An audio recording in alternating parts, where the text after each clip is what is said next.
So like when you did your BBA, and when you were transitioning into filmmaking. While I'm giving you this example is that they come to me and they say that I want to do this, but I'm not sure whether I want to do this or not. After choosing filmmaking, you moved to Mumbai to pursue your higher education in film. So how was your experience over there?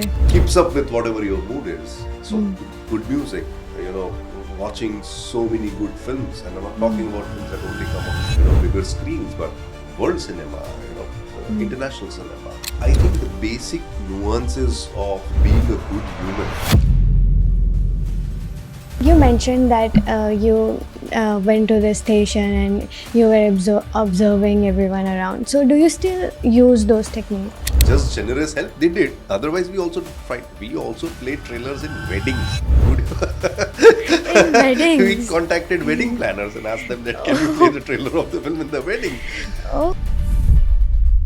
So after this film was a success, how was your experience and how did you feel gaining success back to back? Tangibly, the number of people who are watching films have grown a lot. In fact, initially when there were, say for example, 50 to 100 shows a day for a Gujarati film, now you'll find more than 1,000 shows a day for a Gujarati film. Now AI in filmmaking is really trending. Yeah. So do you see yourself using AI? I have already been using AI since a year and a half. Like, have you watched AI Mahabharat? The technological advancement and the improvement on the AI front, and I feel it's a fantastic tool for filmmakers because AI is helping us a lot in terms of being a good bouncing board.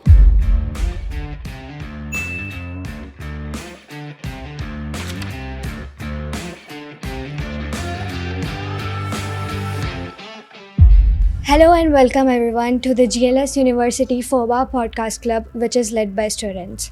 So, I am Parita Chettiyar, the host of this episode, and आज हमारे साथ है एक बहुत special guest who is not only a filmmaker but also the trendsetter of the Gujarati film industry. He has led many films such as Kevirite Jaish, Beyar, Wrong Side Raju, and many more. He's also the co-founder of Oho Gujarati, which is India's first ever OTT platform for Gujarati cinema. So, let's welcome Mr. Abhishek Jain. Hello, Parita. Hello, sir. How are you? Thanks for joining us today. Thank you. I'm good. How are you doing? I'm good too. I'm really happy that this is a student-led project because this is what we used to do in our college. But it was not a podcast. We used to do editorials. Oh. So we used to come up with magazines which were circulated amongst the students in the college, and that kind of helped us a lot. We had a good exposure of going out, meeting people, talking to them, interviewing them. So pretty much the same exercise. I'm happy that you guys are doing this. That's so cool. So, like, to start off, can you tell us a bit about your journey, like how it all started, how you got into filmmaking? Well, I mean, this is how the journey started. Like when I mentioned that, we used to do some editorials. So there were a lot of activities that I did as a student in my school and my college, theater activities and, extracurricular activities. And that kind of, it's not about winning or losing. Yeah. It's more about, gaining exposure, understanding, gaining experience, meeting new people, networking, and also, being more confident. So that I think was the raw material, as they say, was gathering and building up to this. And when I completed my BBA, I wanted to get into something which is into creatives, and I didn't want to pursue the the further studies into MBA or whatever, into masters. So then I applied for the film school, and having no idea about what a film school teaches, and I'm talking about back in 2006, 5 and 6. So 2005, 2006 is almost 20 years from now, and we are in Ahmedabad. So imagine an Ahmedabad 20 years back, and people are not really exposed to obviously people were exposed to films, but not the Gujarati filmmaking film. part of it. Not even Gujarati film, filmmaking part of it, because there was no ecosystem, right? There were because to make a film you need big cameras, and always everyone thought that films are only made in Bombay. Yeah. So that kind of was the challenge, and I thought that I'll go to a film school, see how it goes. But I think my foundational years were doing theater when I was in this when I was in when I was 9 year old, and after that for good 11 years. And also my foundation was very strong in management because of my BBA course. Yeah. And that's quite a killer combination. I can say that you are a creative person and you're also a manager. It kind of helps you That's balance a best things. combo. Yeah, and when I realized that in filmmaking, when I chose film direction is primarily about managing creativity. So, Yeah. it kind of bridged everything. Yeah. So, like, when you did your BBA, so, and when you were transitioning into filmmaking, so, like, weren't you scared about it? Because, like, filmmaking is very unpredictable world. Like, पता नहीं कौन सी films चलेगी, कौन सी नहीं चलेगी. So, like, very scared.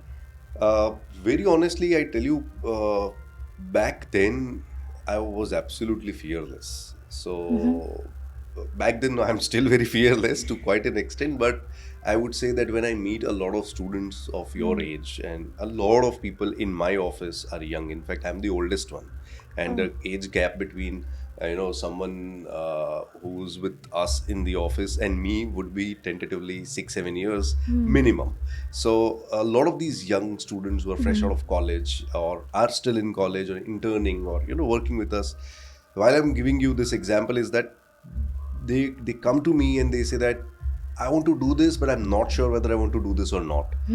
I want to do this, but I'm worried because this could happen. And whenever someone says that, I literally go back to my college days or my age of and around that time, and I realize that I never had a second thought.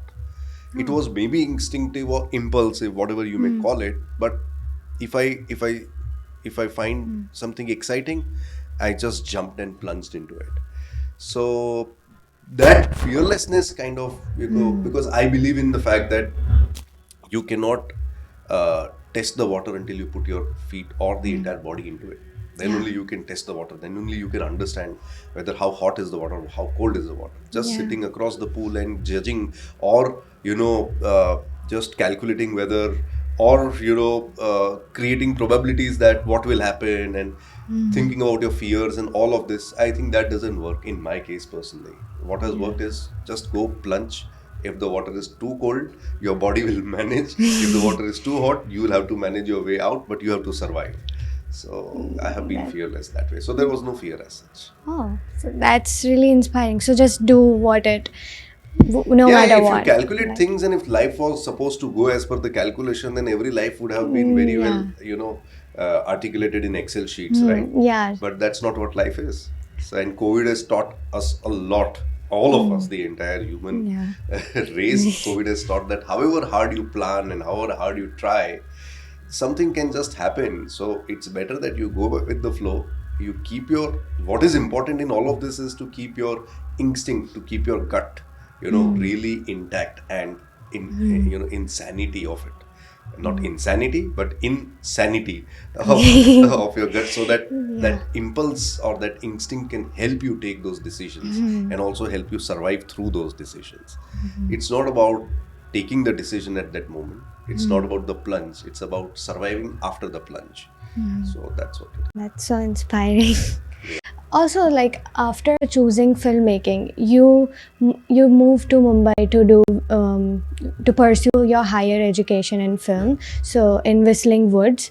So how was your experience over there, and what all did you learn? I would say that I was born in 1986, and then I took a rebirth in 2006.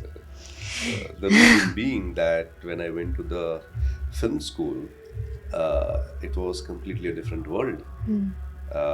Born and raised in Ahmedabad, and I'm talking about Ahmedabad 20 years back, and coming from a Marwadi family, Gujarati culture all around us, and no one would probably in their wildest dream think about going to films. Not that no one has ever been into films from Gujarat, but it was an exception. And I got into it. But then when I went to the film school, I realized that there is so much that I probably didn't do in these 20 years of my life, like reading.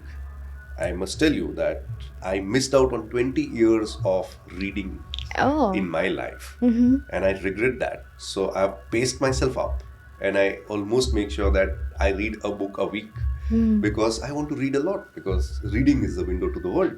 Listening to music, good music, music that lifts you up, music that goes along as a rhythm in your through your day, in your mind, and keeps you, keeps up with whatever your mood is. So good music, watching so many good films, and I'm not talking about films that only come on, bigger screens, but world cinema, international cinema, and all of it.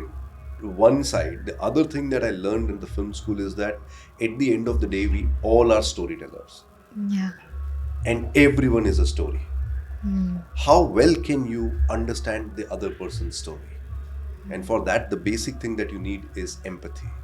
Yeah. What we as human beings always think is us, me, I. I'm not succeeding because this guy probably did this to me.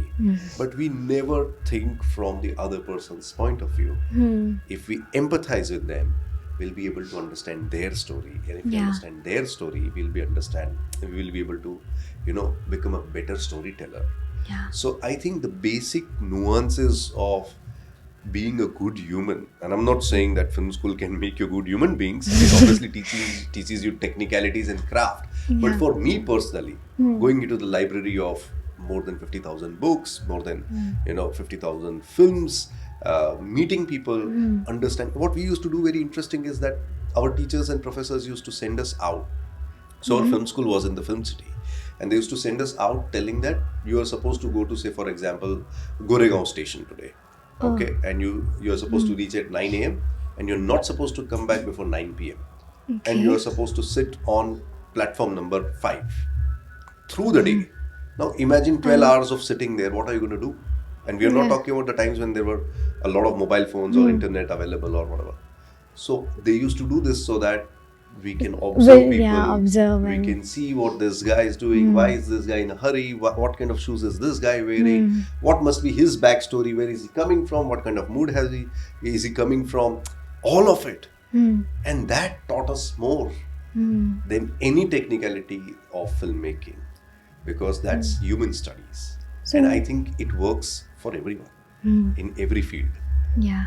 And it makes you a better businessman, makes you a better artist, makes you a better negotiator, makes you better in every way. So, coming back to your question, I think filmmaking added a lot of value to my life, and I think that my eyes opened up when I went to the film school. A new world opened up, and as I mentioned, that it was like a rebirth for me.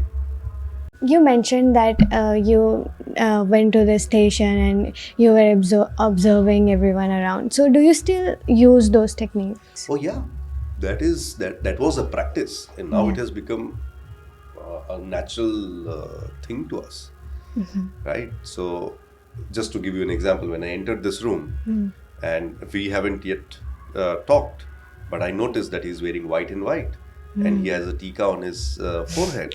That's a great observation. I started to connect the dots. Then I saw the Nilkant Varni statue here, and then I realized that he is probably a follower of Swaminarayan Pant.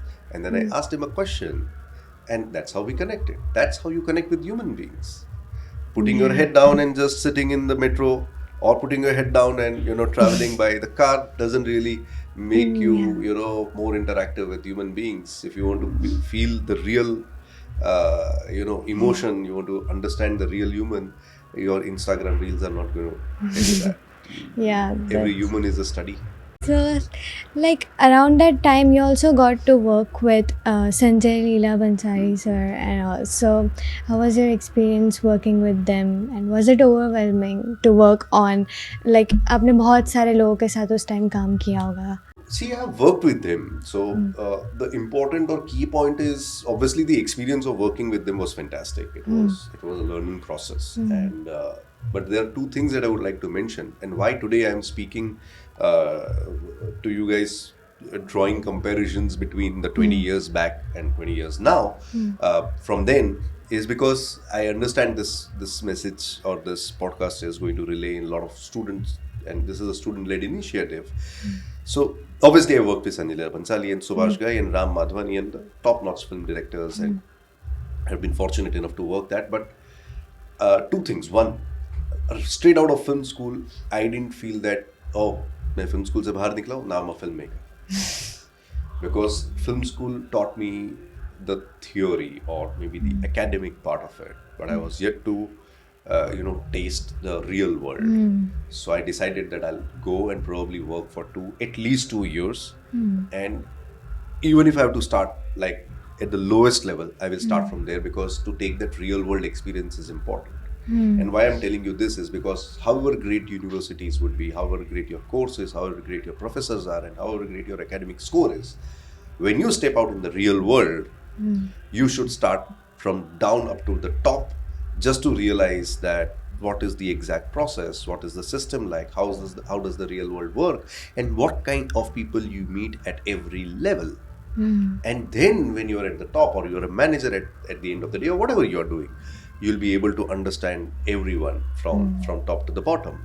And that's how you'll empathize with them, and that's how you'll be able to extract better work from them. You'll be a better leader. So I chose to work with these directors is because I should get to understand the ecosystem, get to understand the industry. And now when I make my my team members work with me, I know what are the do's and what are the don'ts. Yeah. And second thing that I think there was always this back in the times, people were very there was a guru shishya kind of atmosphere. Like if you know that you're working with someone as an employee or as a seeker, you've completely submitted yourself and you trust that man's process. What happens in today's time is that it looks like a job. So I'm here for a job. I'm doing my job. And that job doesn't really convert into duty. There is a huge difference between job and duty. Job is something that you do for a certain set of hours, and you constantly feel that you're supposed to do a job. And you always feel that it's your duty towards the other person, as if you're doing some favor to the other person. But duty is where you feel that I am supposed to do this. I will have to do this. It's not only for the other person, for my own self also, and for maybe the bigger or better good. So we used to do duty and not the job.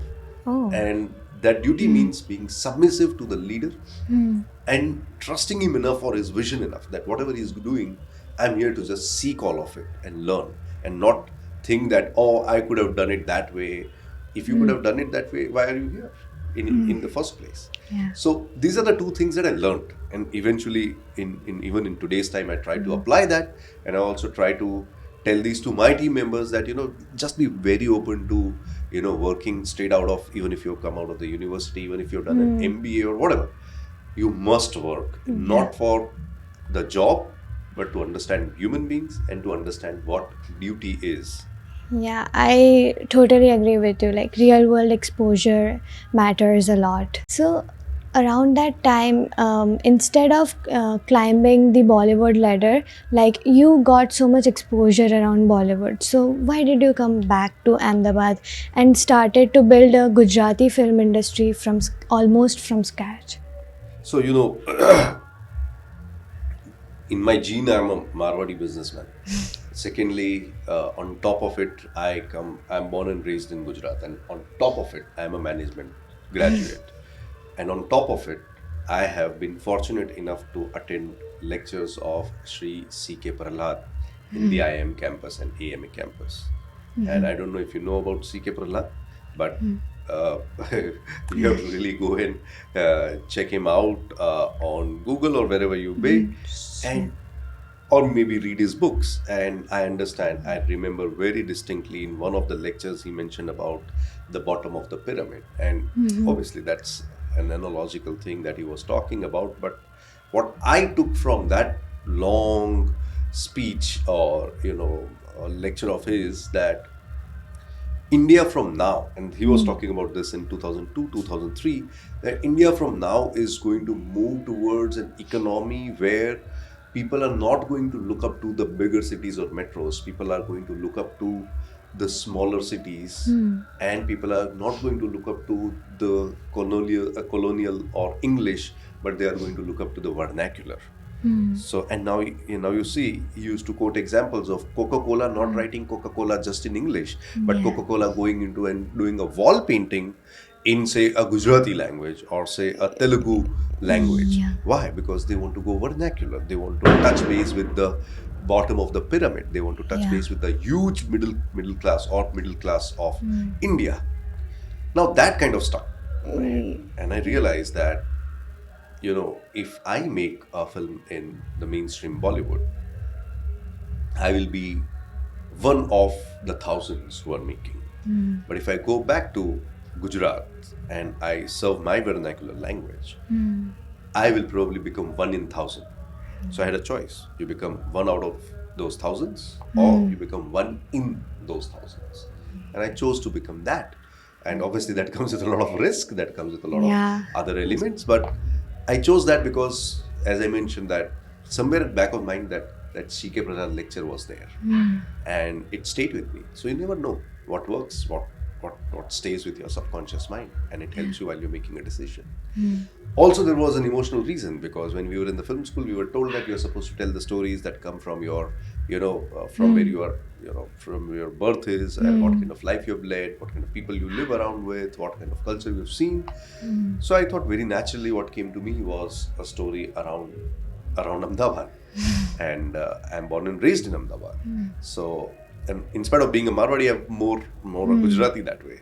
So I thought that why not make a film in Gujarati language, set it up in Ahmedabad, and obviously the C.K. Prasad thing works here, so it just worked.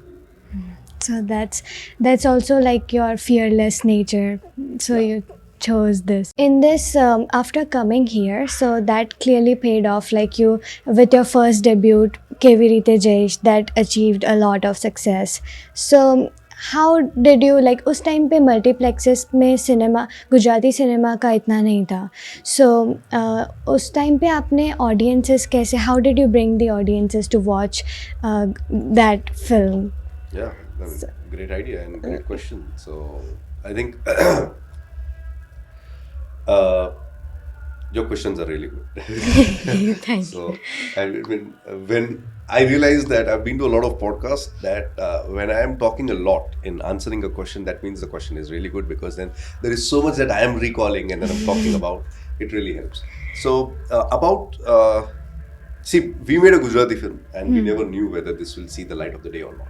We were there to just make it very honestly. So we did that, and once we made the film, we went to a lot of people asking them if you want to buy the film, No one was ready to take the risk. And I said, okay, then if no one is ready to do this, let me only do it. So again, one more plunge. Now, I am a film director by choice. I'm not a film writer. I am not, a screenwriter. I am not a film producer. I am not a film marketeer. I am not a film distributor. But all of this I am because of circumstances and not because of choice. But I am a film director by a choice. So I was supposed to direct the film. Happened so that I had to write my own film, which is my first film. I had to direct, obviously. I wanted to direct. I had to produce my first film. I had to market my first film. I had to distribute my first film. So once the film was done, and we knew that, okay, no one's going to take it up. So we have to reach out to the audiences. How should we prepare ourselves? So now comes your business administration mind. And all thanks to my college, HL. And I don't know whether I can take name of the college here or not on this platform, but yeah, I'm a proud pass out or alumni of HLBBA, erstwhile HLBBA, and now Ahmedabad University. But the learning of those 3 years of marketing really helped me, because I think I realized that if you've got a new product in the market, you just make a dent out there. You don't go with the, I call it in a very casual way that you don't enter knocking the door, you enter with Amitabh Bachchan, the way that you break the door and enter. So how do you do that? So first was about the brand. How is the brand going to be perceived? So now forget the film now. Think of the film as a product. How is the product going to be perceived when it comes out the first time? And knowing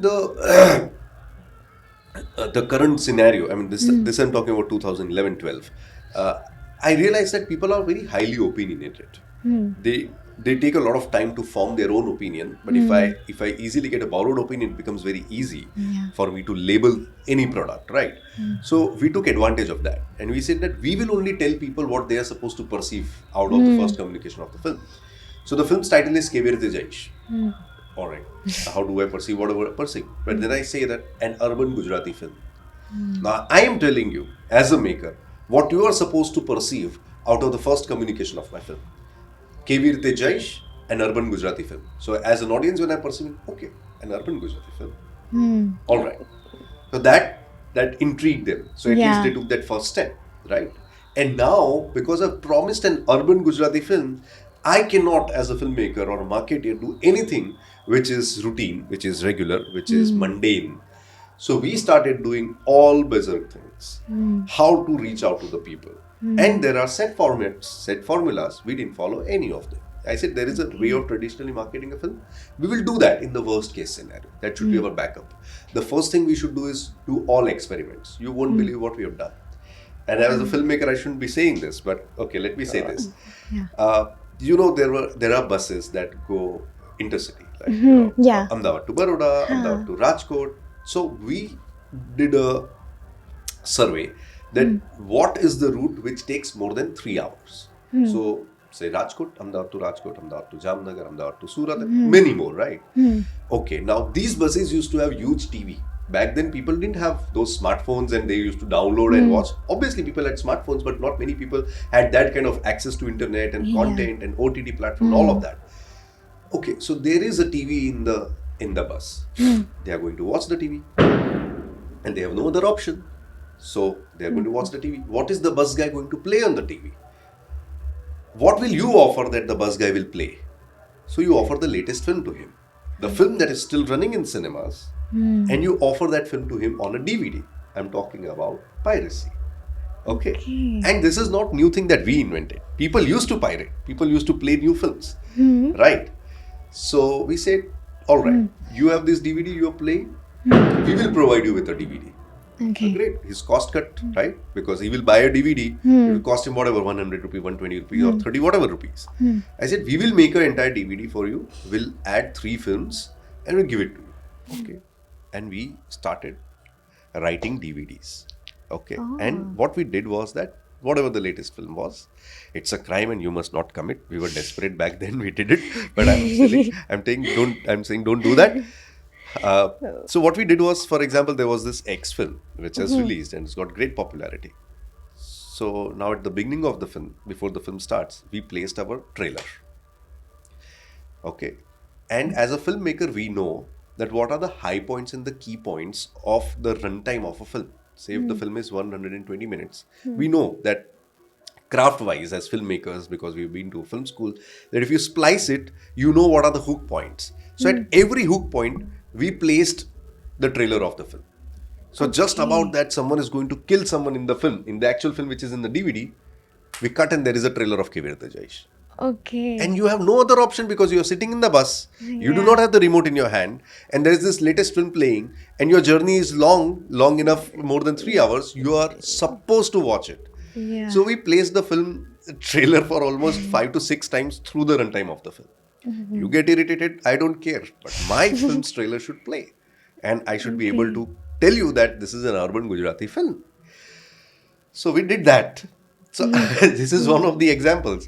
But we did such, bizarre ideas and crazy ideas just so that we could reach out to people.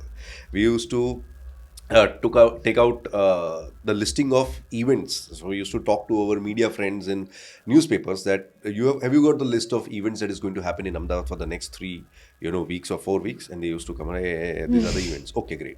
We used to contact those event guys and tell them that we want to play the trailer of our film. Now, why would someone allow?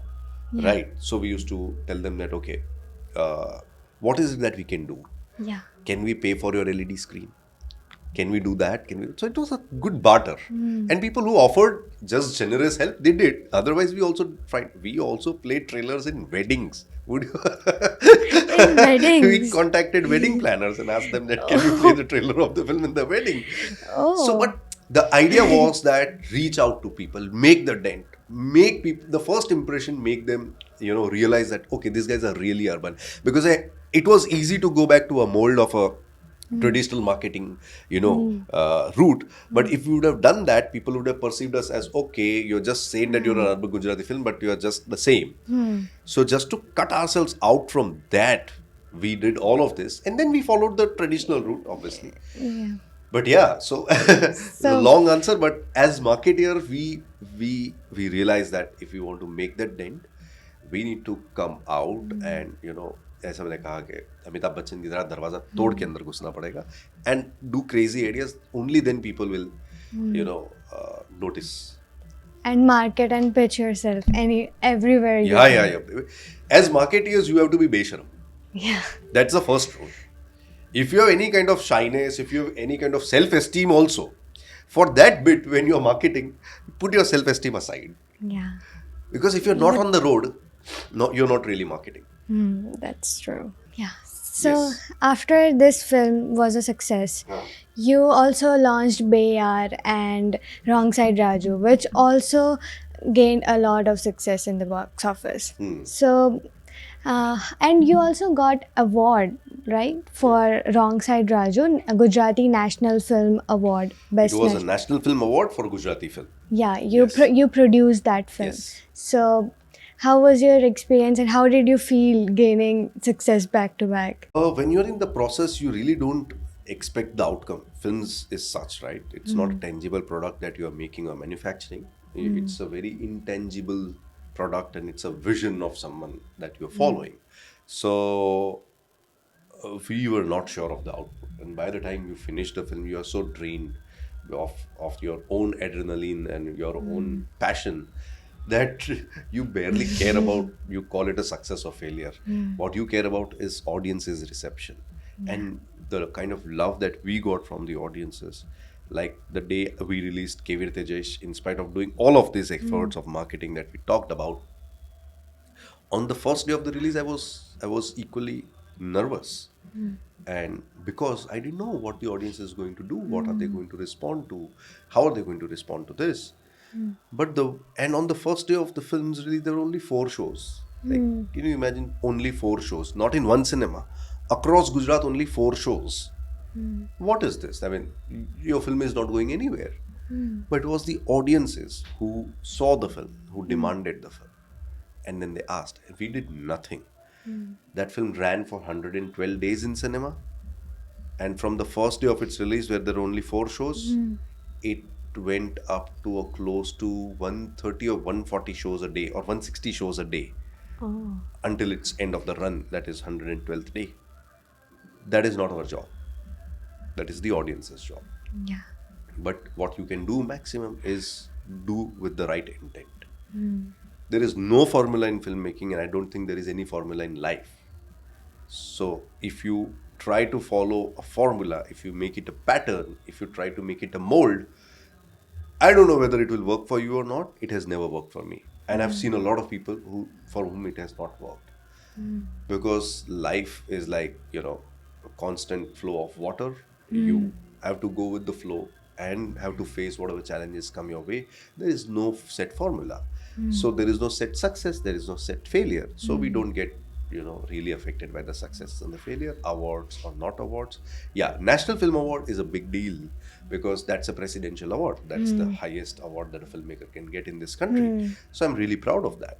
Yeah. But I've never cared for, whether it will be a success or a flop. I mean, hit or a flop. What I've cared for, whether it touches people's life and whether people own it up or not. Yeah. So after Kevir Tejesh, when Bayar released, it ran for more than 56, 58 weeks. And that is almost more than a year. What is the number of weeks in a year? 52 weeks a year? So, coming to the Gujarati film industry part, how much do you think the Gujarati film industry has grown in the recent years? And what are the challenges it still faces? And the problems we need to solve to grow? So, Gujarati films, I can only talk about since the time I joined or I started making films. So I would say easily 2010 is when I started making films. 2012 is my first film released, Kevir Tejesh. So It's been 15 years journey. And I can easily say that, uh, the acceptance in the audience is towards their own vernacular language films. So earlier people used to shy away from saying that I'm going and watching a Gujarati film. Now people take a pride in saying that I'm watching a Gujarati film. Yeah. So look at that arc. So it has grown a lot. Tangibly, the number of people who are watching films have grown a lot. In fact, initially when there were, say, for example, 50 to 100 shows a day for a Gujarati film, now you'll find more than 1,000 shows a day for a Gujarati film. So that's the kind of economics that we're talking about, that people have started, and the number of cities where Gujarati films are releasing and getting response has also increased. In fact, beyond Gujarat, it is also releasing in Pune, Mumbai, Nagpur, Nashik, Indore, Kolkata, Chennai, Bangalore, Delhi, Jaipur. There are Gujarati audiences even there, and out of this country, there are people we all know about: North America, people in Europe, UK, people in Australia, people in Dubai. So Gujarati film audience is vast and growing, increasing, and most importantly, more than numbers. From being shy to watch a Gujarati film to feeling proud in watching a Gujarati film, that's the journey that I'm really happy about. Secondly, the kind of challenges that we are facing, every industry faces challenges because that's a part of evolution. Like you're growing, so you're going to face challenges, you're going to face problems. But yeah, some of the key issues are,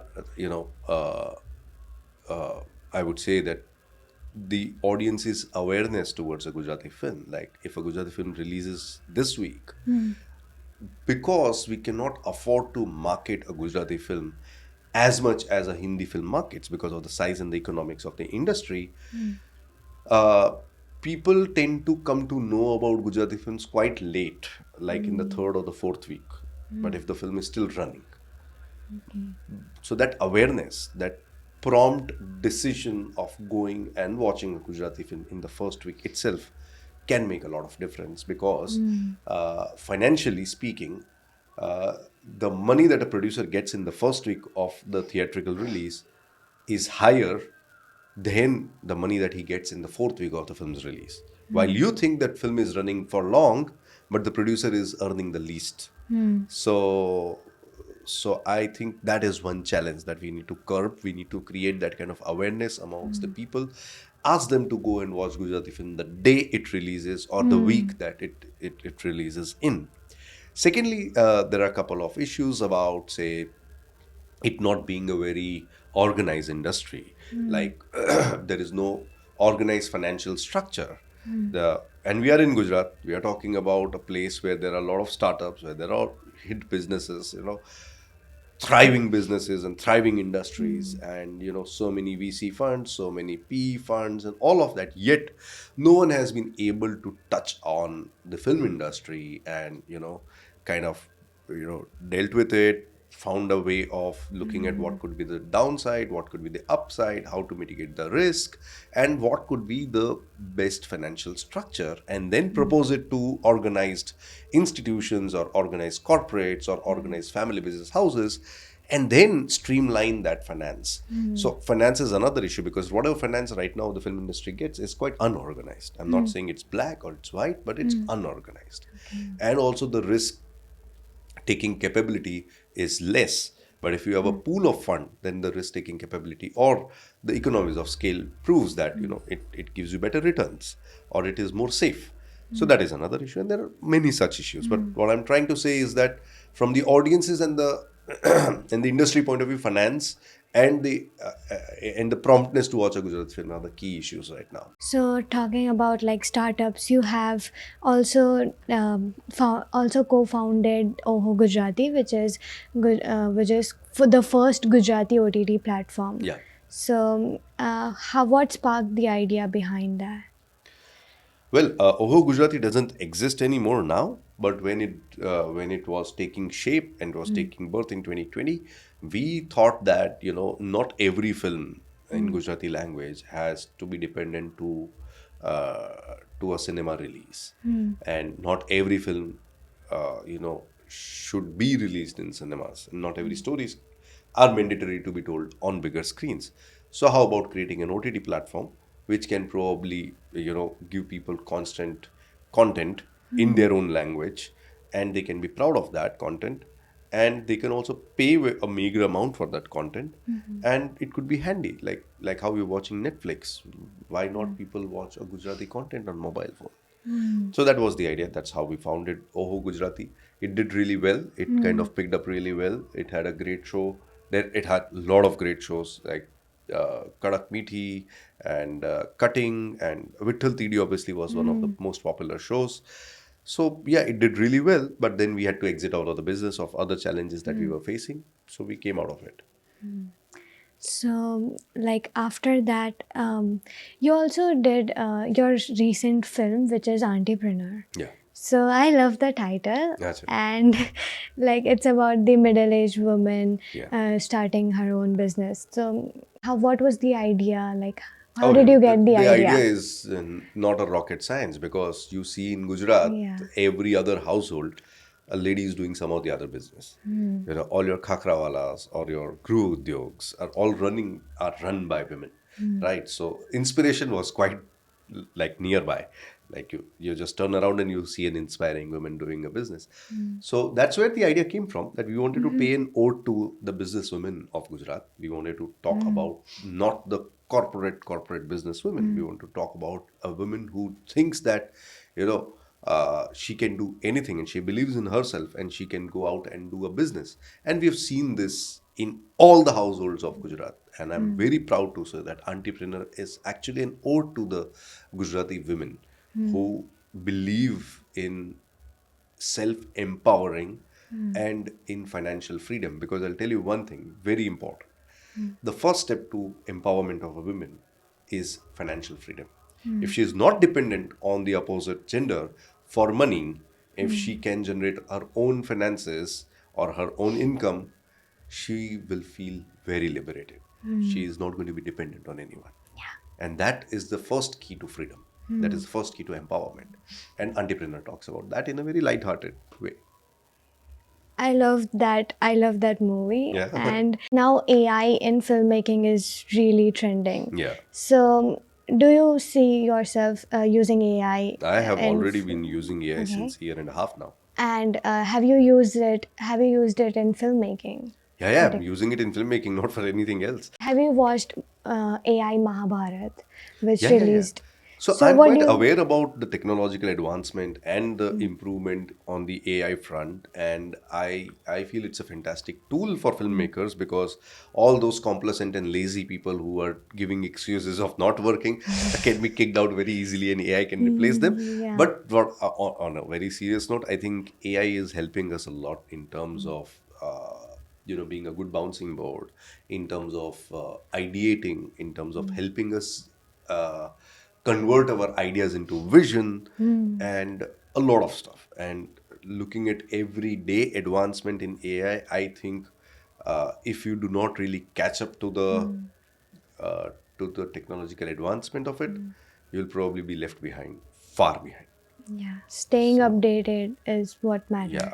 But with that comes a warning that AI cannot replace Yeah. filmmaking. AI is a fantastic tool. It's a great assistant. It's a great bouncing board. It's a great, help. But it is not what you are, and it Yeah. cannot be, just because filmmaking is primarily about, touching people's emotions. Yeah. And if you look at the Mahabharat, the AI Mahabharat, everything is fantastic. Yeah. But because the content that they picked is so strong, it is not reliant on the eyes expression or the facial expression of the characters. Yeah. And you're watching it from a distance. Now imagine you're watching an AI Mahabharat on a bigger screen, on an IMAX screen. And the same AI Mahabharat with its tone like eye, not moving properly, the facial expression not emoting properly, you are going to not feel right, or you're not going to feel good. You're not going to feel connected.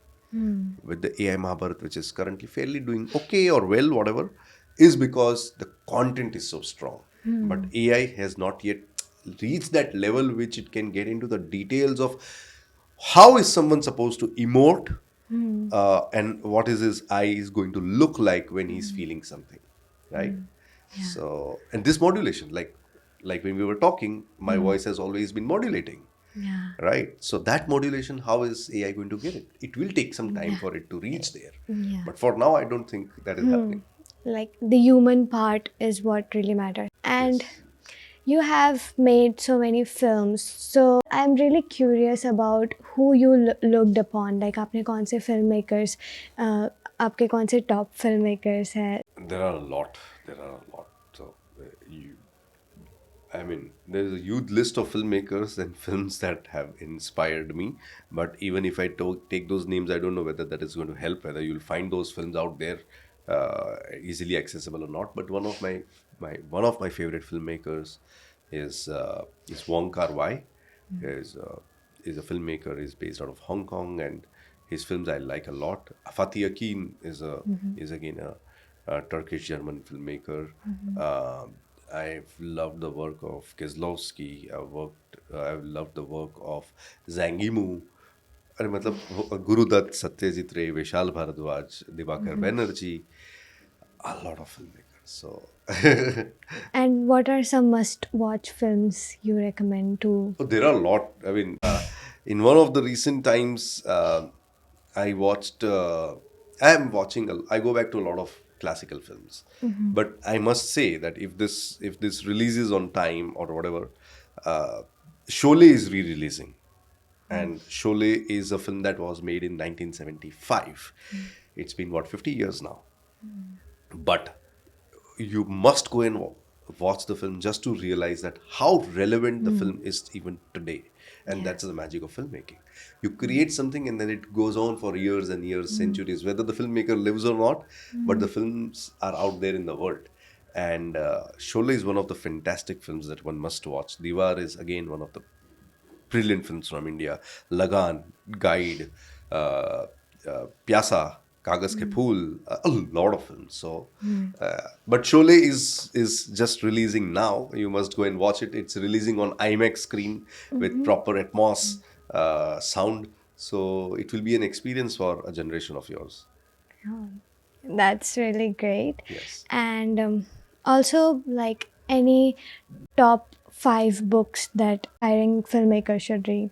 I don't know about aspiring filmmakers because I don't specifically read books on films. I read a lot of non-fiction. Okay. I also read a couple of books on philosophy, not self-help, philosophy. So I don't know if I can recommend a book or a list of books, but what I would say is that if you're a filmmaker, you must start to read this book called On Dramatic Writing by Lajos Egri, Lajos Egri, or follow this guy called Sitfield. There are a lot of books that these two guys have under their name. Uh, if you are someone who's into philosophy, then I think Osho is one of my favorites whom I read. Krishnamurti is again one of my favorites whom I read. If you are into politics or you like to understand uh, the the history of this country, then William Dalrympe's The Golden Road is one of my favorite books. In Hindi, Raag Darbari is my one of my favorite books. In Gujarati, I have not read much, but as in I listen to a lot of Gujarati literature.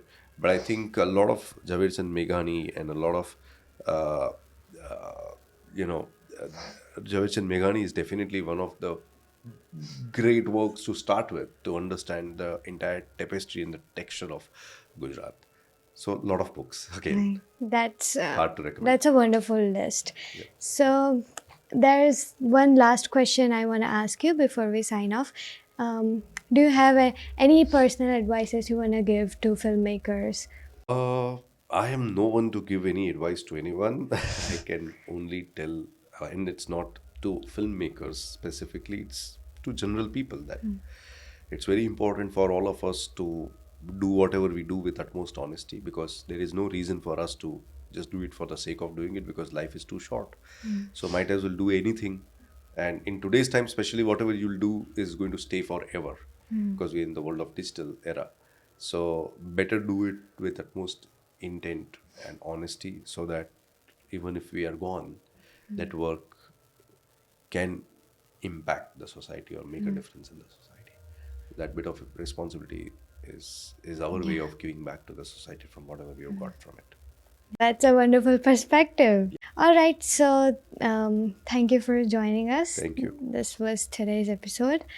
I really loved the convo we had, or your perspectives and wisdom you shared. It was awesome. Yeah. What does your generation do when they like something? They do this. What is this Korean thing, right? Yeah. Or you call it Riz. Riz is what? Riz is like aura. Okay. Yeah. Okay. This is not relevant. Riz is not relevant here. No. And what is aura farming?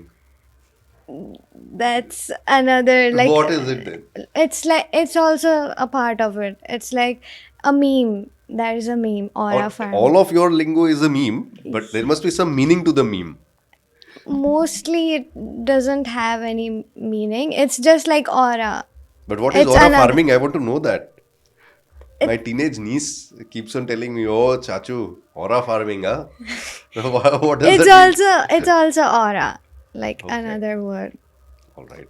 There are so many ways to So you express asked it. me for 5 recommendations on books and films. You recommend me 5 your generation slang or words so that I can use and call myself updated and young. So, of course, there's Riz. Riz. Riz is what? Aura. Aura, yeah. Okay. And So how do you like give me an example? This guy has a Riz. yeah, this guy has a Riz. And then there's 5 you have to give. You're at 1. okay. So another one is it's a recent one, 6-7. 6, 7. Yeah. What is that? It has no meaning actually. It's like just 6-7. As in you're confused. No. No? It's like just random saying that जैसे अभी 6 or 7 हुआ है, like 6 or 7 time हुआ है, then you'll just say okay, it's 6-7. It's very Does your generation even wake up at 6 to say that it's 6, 7? No, but there must be some meaning to this. But how should I use there's it? no meaning. How should I use it? What is the... You can use it anytime wherever you see 6-7. You can just say Hey, 6, 7. yeah. Wow. Third, Third is we are not signing off without 5. then there's skibbity, like that's another slang, but it's What is it? skibbity. Skibidi. Yeah. Okay. So it's more of a Gen Alpha thing, and Whatever it is, but what does and it it's mean? like a brain rot kind of thing. Like you use that's so skibbity, like in So if you watch a bad film, so it's a skibidi. yeah, or if you do something good, you can say, oh, that's skibbity. But it's a brain rot, right? Yeah, it's a So you do a good thing, But- it's not brain rot. it's both.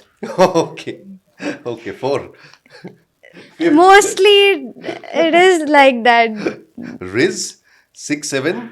Skibidi. Skibidi. 3. 2 more to go. 2 more. Okay.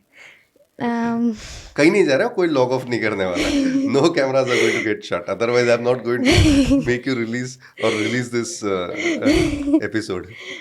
Cringe. Cringe I know yeah cringe was our word also. Okay. You don't give me old stuff, give me new stuff. Elulu. I'm updated, give me new version, updated. Chat. Chat is chat. No, like you even use that to express your friends. Like, hi chat, how are you? Huh? Yeah. like we talk like this among our friends. So, hi chat, how is it going? Okay. Great, all right. Your questions end here. And so my questions also end here. Yeah. It's been a great time. talking. Great. It was fun. Yeah, I it got was- to learn so much. At least got to learn 5 things. Wonderful. Yeah. I hope you guys have had fun.